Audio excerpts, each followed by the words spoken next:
Robert Mugabe, the president of Zimbabwe, was facing these problems around 2000. He needed money to bribe his enemies and reward his allies. Unfortunately, he had taxed pretty much everything there was to tax, and his policies had scared away investors. The economy wasn't doing well, and his people were unemployed and hungry. So, where to get the money?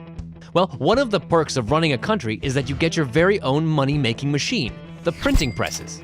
So, in a pinch, you can just print more money, which is exactly what Mugabe did. The newly printed money didn't increase productivity in the Zimbabwean economy, and there was no new investment, so the economy couldn't produce more goods. In effect, you had more money chasing the same goods. More money chasing the same goods meant that the purchasing power of the Zimbabwean dollar fell. You needed more dollars to buy the same stuff as before. In other words, as the newly printed money began flooding the market, prices began to rise. Prices began to increase at a rate of about 50% a year, and that was only the beginning. As prices rose, the government had to print even more money to buy just as many goods as before. And so they did. And that is how things got out of control.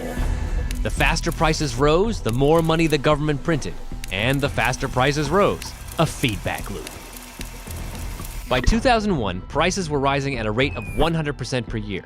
By 2002, 200% per year. 2003, 600% per year. By 2006, prices were rising at over 1,000% per year, and it cost 417 Zimbabwean dollars to buy toilet paper.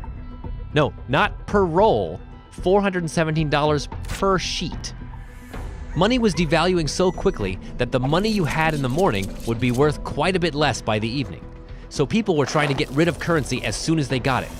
Zimbabweans became millionaires, but unfortunately, $1 million Zimbabwe dollars might buy you a chicken, if you were lucky. And still the government kept printing money, and in higher and higher denominations. $1 million notes, 100 million, 10 billion, $100 billion notes.